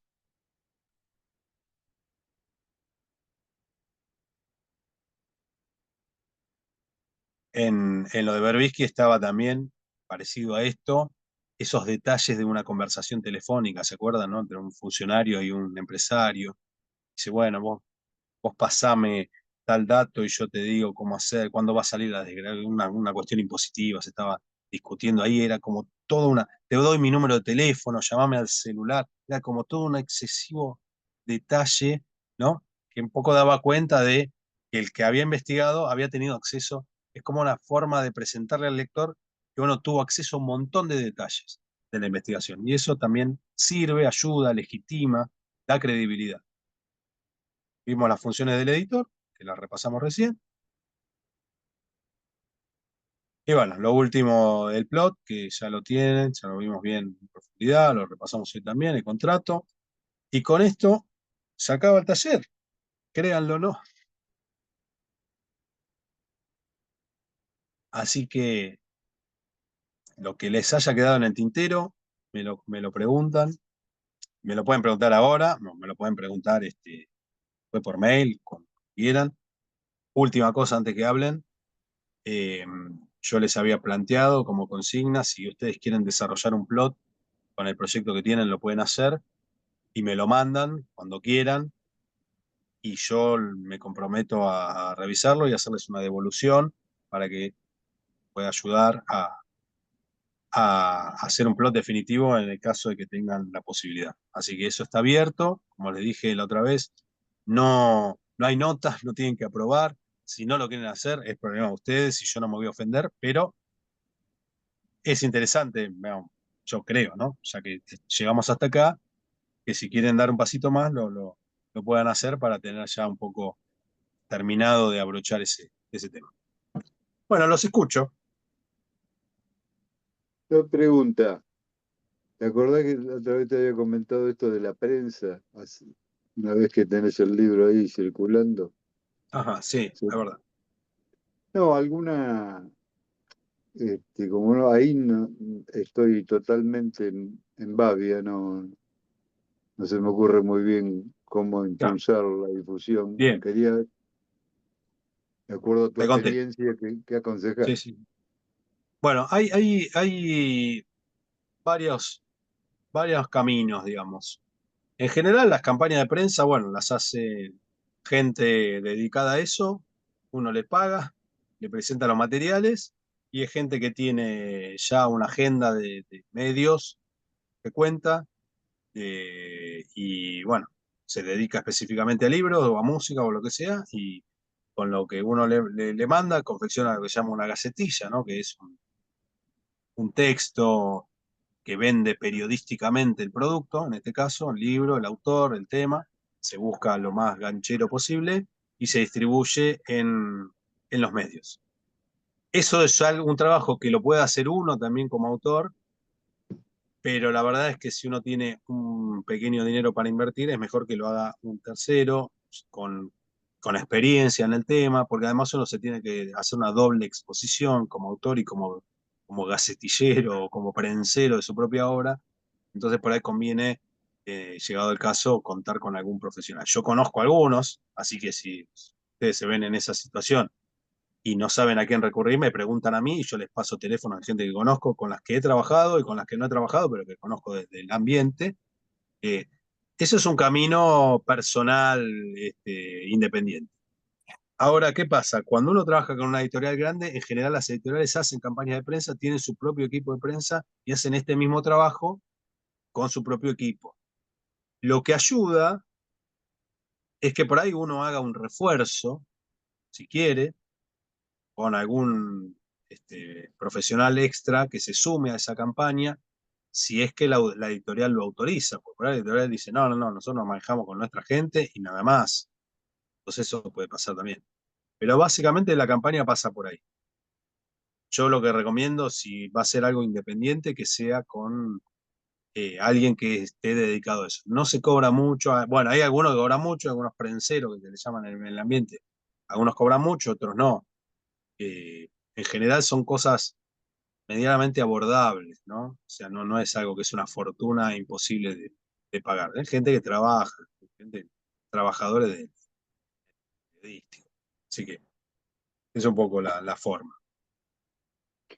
¿Y qué tipo de acuerdos se pueden hacer? Por ejemplo, en función ¿el pago es en función de la repercusión que se logra o es independiente de eso? En general, el prensero tiene una forma de trabajar que yo he discutido mucho porque yo a veces quería hacer cosas diferentes y no se les puede sacar de esa lógica. Pero es una lógica que cuando es un lanzamiento sirve. La lógica de trabajo de prensero, por un lado, en tema de pago, es, tienen una tarifa, te dicen, mira, yo te cobro tanto y te voy a colocar en todos los medios que yo tengo, y va a depender del interés de los medios, porque el tipo puede tener conocidos en todos los medios que hablen de libros, por ejemplo, pero por ahí alguno le dice, bueno, no sé, este libro no me interesa, o no tiene espacio, no tiene tiempo, no lo publica.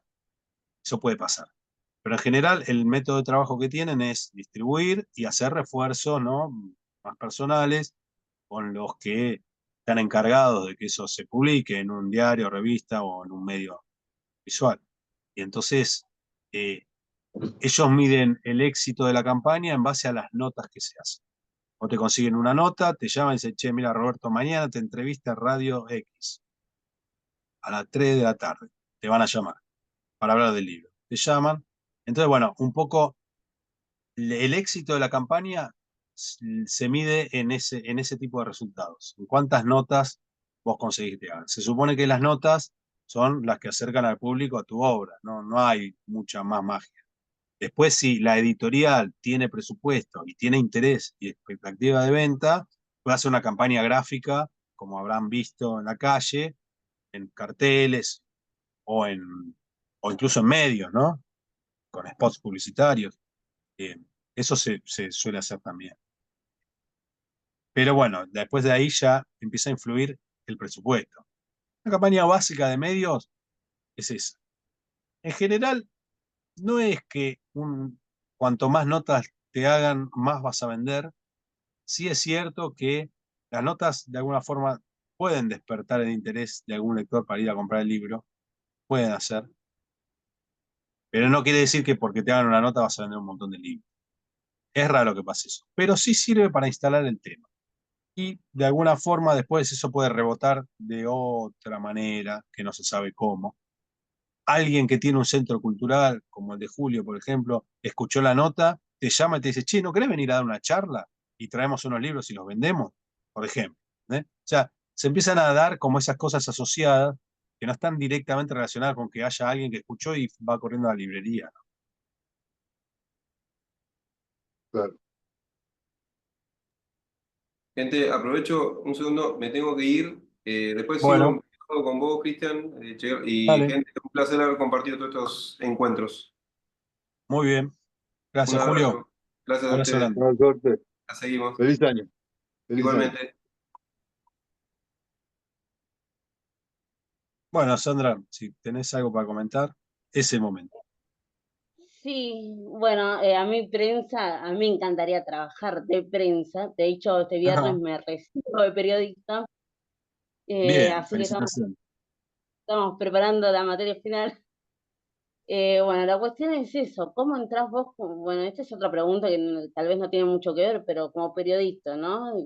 Uno, no sé, ¿cómo hace para enterarse que tiene que ir a cubrir esos eventos donde hay muchos libros o pocos libros? ¿Cómo le dice a un autor, mira, me encantaría saber de tu libro porque me encantaría realmente hacer una nota, justamente, ¿no? ¿Cómo se acerca? ¿Hay algún, no sé cuál es mi pregunta, pero cómo se llega a, no sé, estoy hablando de algo masivo, ¿no? ¿Y cómo uno se entera que va a haber la feria del libro y se tiene que acreditar? ¿Cómo acreditarse como prensa? Bueno, tal vez esto escapa a esto que No, estamos hablando. no, mira, hoy se resuelven muchas cosas por internet, ¿no? Eh, ¿Cómo te vas a enterar de un evento? Y no, no te vas a enterar si no lo estás buscando. Te podés enterar de casualidad, pero no hay un método, digamos, sí. A medida que a vos te interesa un tema y te empezás a interiorizar y empezás a hacer relaciones directas o indirectas con ese tema, a lo largo del tiempo vas a empezar a tener una acumulación de información y te va a empezar a llegar por medio de tus contactos cada vez más esa información que a vos te va a interesar. Al principio, no. Cuando no lo tenés, no es que estás sentado allí esperando que te venga la información y no te va a venir.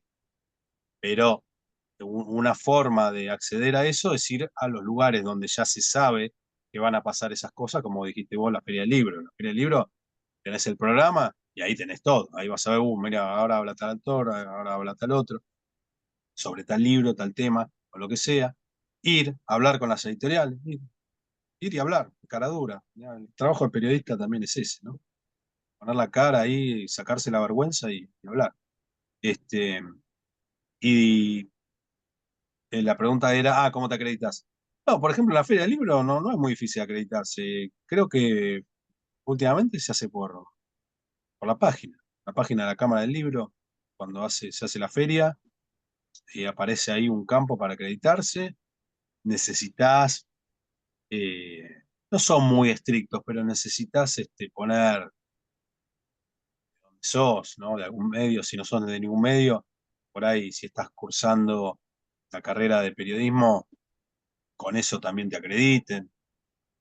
Y a veces no conseguís acreditación, debe pagar la entrada ahí. Muchas coberturas se han hecho así, ¿eh? Ah, también se pueden hacer, claro, eso iba, digamos. También se puede Sí, hacer sí. cobertura si uno no esté acreditado en...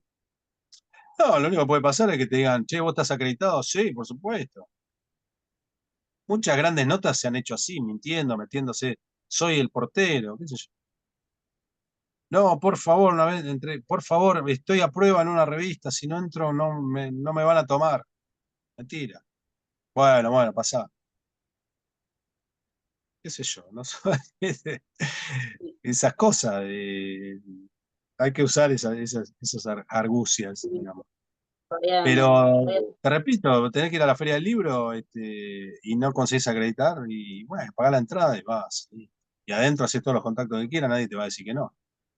Nadie te va a decir, vos estás acreditado, porque si no estás acreditado, no me puedes preguntar como periodista. Necesitas estar acreditada para preguntarme. No, porque yo pregunto lo que quiero, cuando quiero. No necesitas no es que entras a un juicio y te pones como abogada a representar a alguien y no tenés habilitación y no estás dentro de los abogados autorizados para representar en ese juicio. No, acá es una cosa más libre, digamos. Cualquiera hace Claro. periodismo.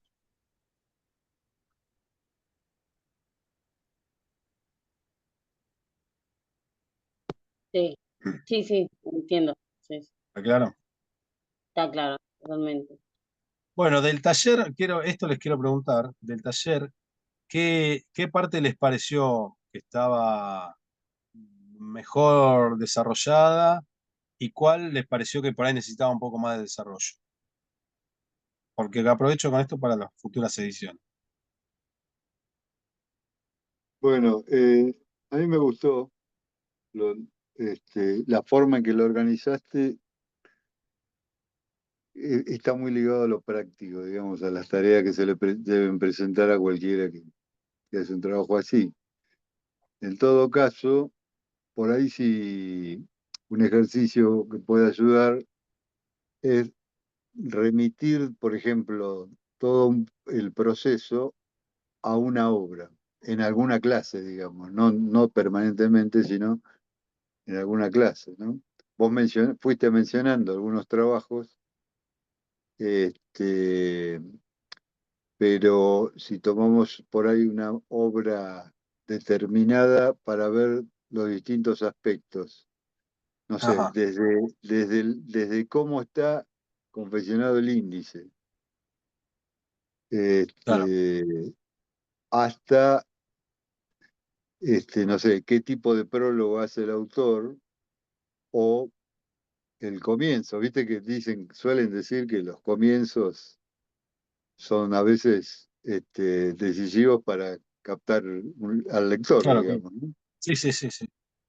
Eh, O sea, vos remi- decís que podría haber sido útil concentrar por ejemplo, robo para la corona, para Galimberti es larguísimo, no se puede, pero un robo para la corona, de lo que vimos, dedicarnos, qué sé yo, una jornada a desmenuzar paso a paso todos los aspectos del libro. Mm, claro, o por ejemplo, alguno que ilustre indirectamente, ¿no? Sobre las condiciones difíciles que a veces se trabaja un libro de este tipo, ¿no? Por ejemplo, qué sé yo, Walsh lo publicó en folletos en un diario que se llamaba Nueva Democracia, creo, una cosa así, sí, sí, sí, sí. que inclusive lo firmaba por las dudas, lo firmaba con las iniciales, porque estaban todavía en la época de la dictadura, y inclusive otro periodista que tenía sus mismas iniciales se ligó una paliza porque pensaron que era él el que estaba publicando, al punto que llegó, digamos. O sea, ahí se Claro. da para hacer todo Sí, sí. un Bueno, capítulo de... está buena la consigna. Incluso puede ser con algún libro de Walsh que tiene un par. Walsh tiene esos 3 libros de investigación, que es Operación Masacre, el caso Satanowski y ¿Quién mató a Rosendo? Que ese es interesante, muy interesante ese libro para desmenuzar. Está Claro, muy bueno, como está contado. ahí... No, porque además, qué sé yo, estoy convencido de que si Walsh hubiera sido norteamericano, sería conocido mundialmente, ¿viste? Es posible. Por, por, por las características de la obra, de la vida y de la forma en que murió. Un tipo muy, Sí, sí, sí. muy jugado, ¿no? Sí, Personalmente. y dicho sea de paso, ¿quién mató a Rosendo? Uno de los títulos más copiados de la historia de la literatura periodística, ¿no? De la Argentina. Este, Totalmente, totalmente. así Sí, el que, último creo que fue el de el pibe del Partido Obrero que fue asesinado por... sí, María Ferreira. No, no, me Claro, parece que quién mató a Nisman ah, es posterior. claro, claro, claro, mira. Ahí tenemos dos nomás para arrancar. Sí. Bueno, y después lo que les quiero contar es que probablemente estoy en evaluación de hacer el año que viene, porque yo otras veces que hice este taller siempre terminaba y decía, bueno, ¿y cuándo viene la segunda parte? Y la verdad que yo nunca desarrollé una segunda parte, lo que sí siempre tengo como posibilidad es repetir el taller para otra gente, ¿no? Digamos, bueno, van a hacer ustedes de vuelta el mismo. Pero este año, o sea, el que viene, estoy como con 2 ideas posibles, hacer una u otra, de lo que podría ser una especie de segunda parte o de algo accesorio a este taller, que esté más relacionado con técnicas de investigación o técnicas de entrevista, algo así, que sea más corto, que dure 4 clases en vez de 8, eh, y tal vez como para mediados de año, porque yo probablemente en marzo haga otra edición de este taller, así tal cual, como lo hicimos nosotros, y entonces también les ofrecería la misma posibilidad si les interesa, obviamente, y, y bueno, posiblemente lance algo de eso el año que viene, así que los invitaré en su momento sin ningún tipo de compromiso, pero por ahí, e incluso hasta puedo aceptar, no me vendría nada mal, alguna idea en torno a esto, ¿no? Yo lo estoy pensando como técnicas de investigación, pero estoy viendo si es con técnica de entrevista o algún tipo de técnica relacionada con otra cosa documental o de cómo chequear datos, no sé, no lo sé bien, todavía no lo tengo madurado, sí tengo las ganas de hacerlo. Así que se lo voy tirando porque si les puede llegar a interesar, el año que viene los convocaré y el que quiera sumarse estará invitado. Sí, a Este, mí me encantó realmente el curso totalmente me pareció totalmente interesante, la duración y demás, pero a mí, bueno, esto me surge a mí, como yo soy periodista, ¿no? Justamente me encantaría saber un poco, porque me falta cómo preguntar cosas, todo ese tipo de entrevistas, la verdad, realmente me interesaría ese. Segunda parte, si va a haber, si podría haber, cómo llevar, más allá de que, bueno, sí, yo cursé con la Liberty y dio algunas cosas, perfecto, pero bueno, está bueno es cruzarse con otro tipo de periodistas o de gente que, bueno, cómo trabajó, cómo llevó, cómo, Claro, claro, sí, más allá sí, sí, sí. ir o no ir a los chapes, en qué momento, bueno, cuáles son realmente los peligros, que obviamente acá hubo una conversación y todo, pero digo, debe haber cosas más técnicas o cosas más profundas, digo, de una Sí, sí, sí. entrevista. No, no, sin duda, por eso también lo pensaba. Pero Hay una cosa que igualmente te digo, más allá de que te puedas sumar a un eventual taller de esa naturaleza,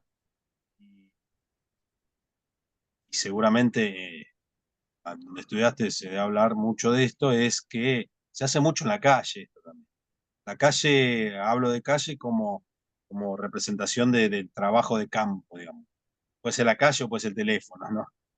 Pero, digamos, hay mucho conocimiento que se incorpora en el transcurrir del trabajo, ¿no? Y uno tiene, como todo de prueba y error, es importantísimo. Uno tiene que ir y enfrentarse.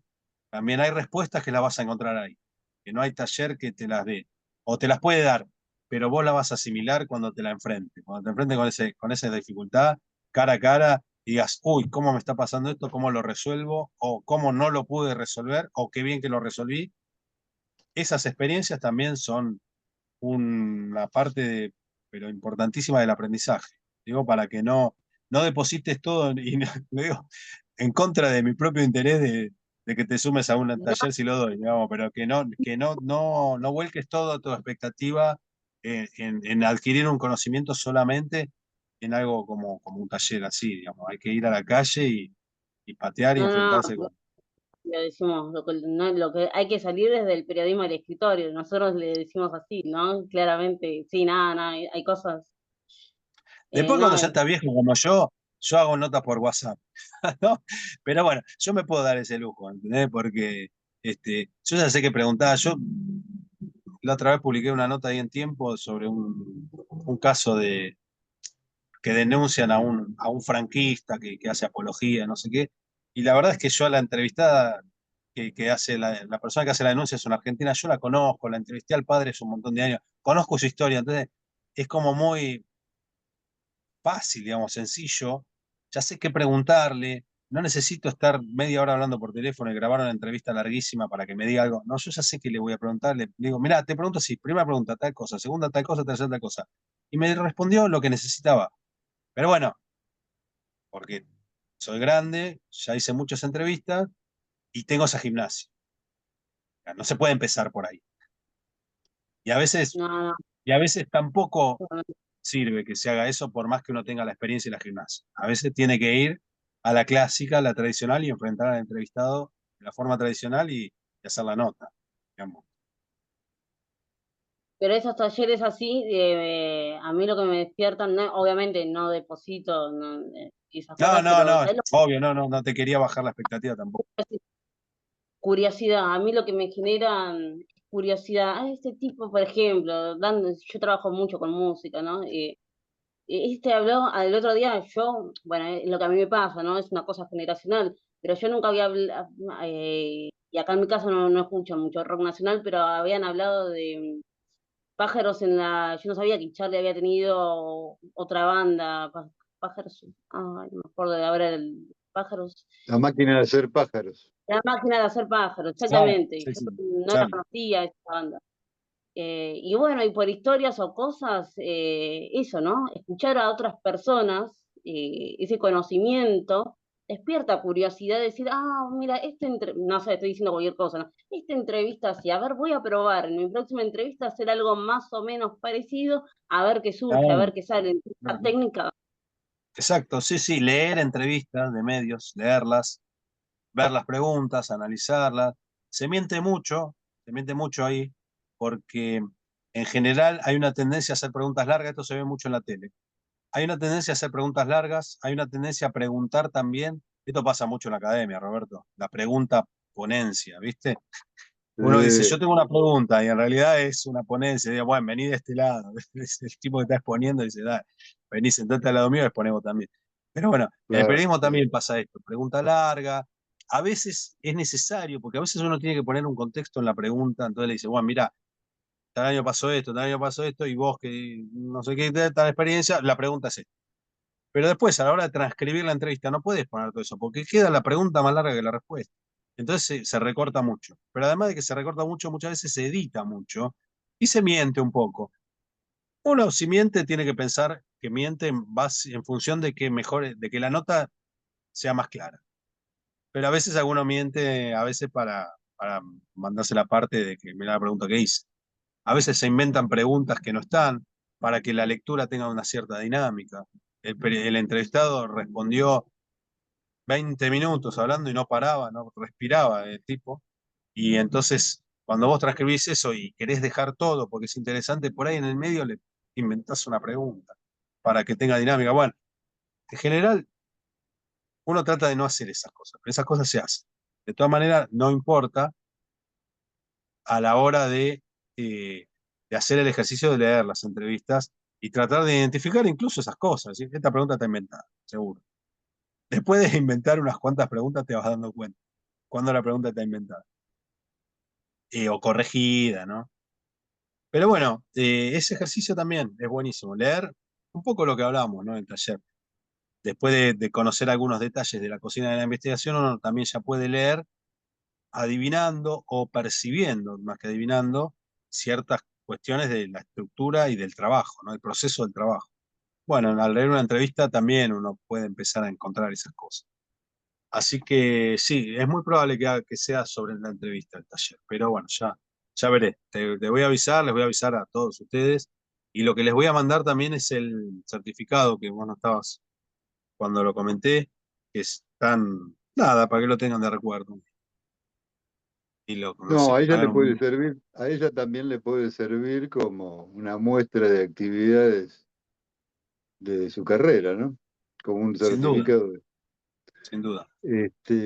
Discúlpame, te quería preguntar lo siguiente, antes que Sí, terminemos. Este, ¿Te acordás que la primera clase yo comenté una historia que podía ser como un proyecto de un libro de investigación sobre una historia que tenía muchas características de novela negra, ¿viste? Porque era un episodio sí, policial, digamos, de sí, sí, delito. Se me ocurrió que se me venía ocurriendo también para manejar un poco más libremente de intentar hacerlo, ponerlo en una ficción, ¿viste? Como el eje ajá, de una novela negra. claro, Y vi que vos hacés ficción, así que quería saber sí. si en algún momento que esto lo logre hacer avanzar, también das este tipo de clases o apoyo así en cuanto a la ficción, digamos, como para, Sí, digamos, sería como una especie de taller donde trabajemos sobre este laburo concreto, digamos, sí. ¿no? Nunca lo hice, pero lo podría hacer. Sí, yo tengo publicado un par de novelas. Yo empecé a escribir. Yo me metí en el periodismo porque a mí me gustaba mucho leer y escribir, desde chiquito ya. Mm. Eh, y un día me dieron ganas de ponerme a escribir, me puse a escribir, escribía cuentos, después pasé a intentar escribir novelas, qué sé yo. Y en ese recorrido me topé con el periodismo y dije, ah, bueno, si es escribir, es lo mío. Obviamente después tuve que acceder al conocimiento de las técnicas, ¿no? Para poder hacerlo bien, porque al principio no entendía nada, estaba perdidísimo. No era solo escribir. Bien.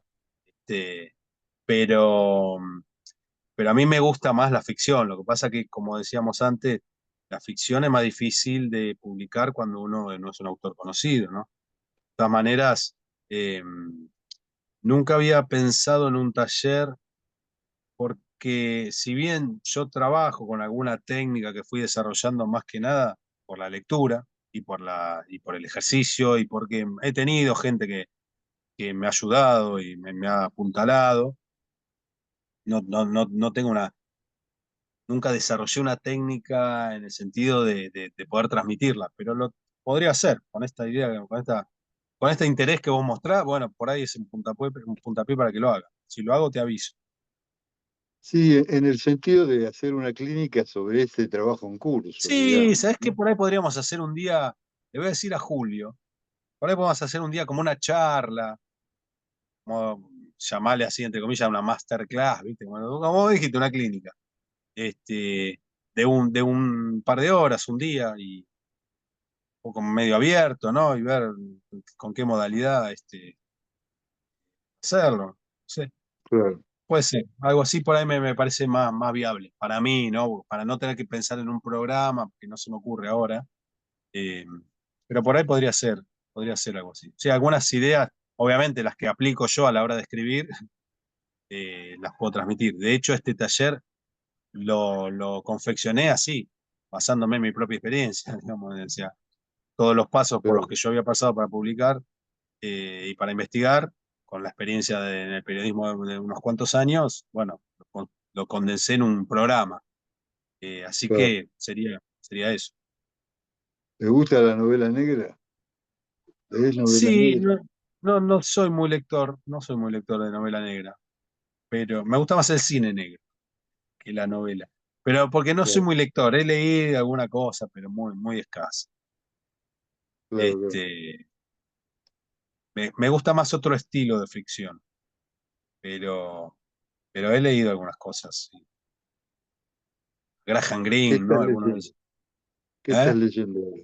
¿Qué estás leyendo No, ahora? ahora estoy leyendo filosofía, porque estoy haciendo la licenciatura en filosofía, Ah, estoy la en mía. tercer año, en la UNSAM.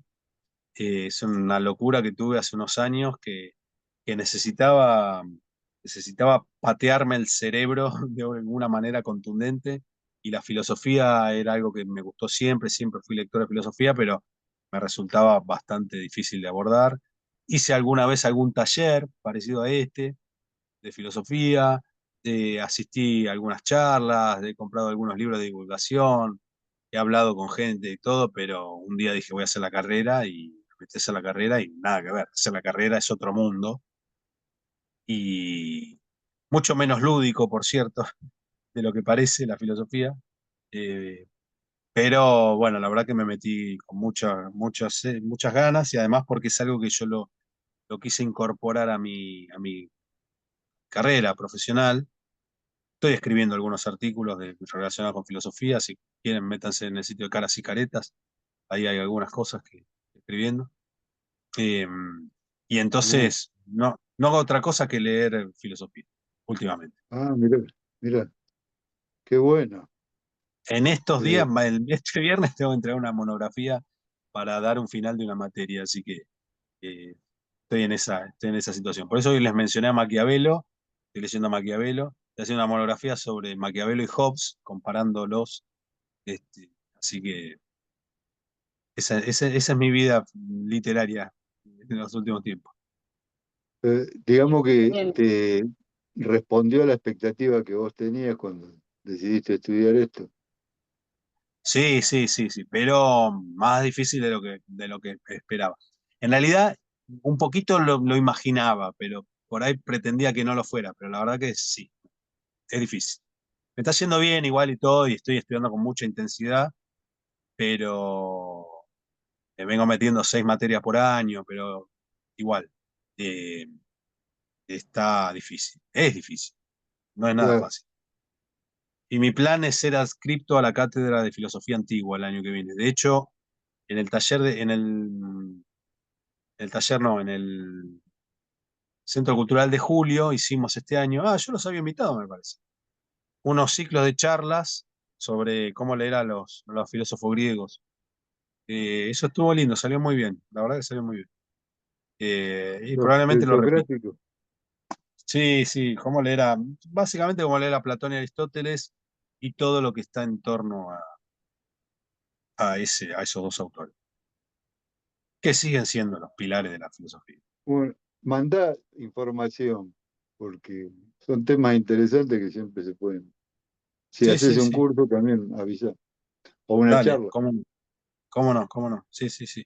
Bueno, y voy a pensar esto que vos decís, a ver si podemos armar algo, alguna charlita, alguna cosa, algún encuentro, este, para, para hablar de estas cosas. Lo que pasa es que tendríamos que juntar, no sé, 5 o 6 personas mínimo, ¿no? Para que tenga sentido, Claro, ya como la condición. Así que por ahí si lo armamos con tiempo, puede andar.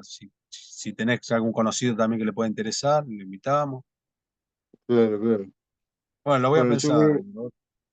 voy a ver si hago avanzar el texto, porque hasta ahora no tengo nada del- Bueno, de este de ficción. de vuelta con esto nos despedimos. Le dejo abierta la invitación a que si quieren desarrollar un plot y me lo quieren mandar para que lo revise, les haga una devolución. Está en mi mail ahí. Cualquier consulta que me quieran hacer, me la hacen también por mail. Está mi Perfecto. teléfono en el mail siempre, así que lo agendan y me preguntan lo que quieran. Bueno, muchas gracias y muy bueno Bueno, el gracias. curso, ¿eh? Un gusto, ¿eh? Gracias por participar. Suerte con la carrera. Gracias, nos vemos en cualquier momento. Gracias. Gracias por todo. No, por favor. Chao. Chao, Hasta Sandra. luego. Mucha suerte con tu último examen. Gracias, muchas Gracias. gracias. Chao. Chao. Hasta luego. Adiós.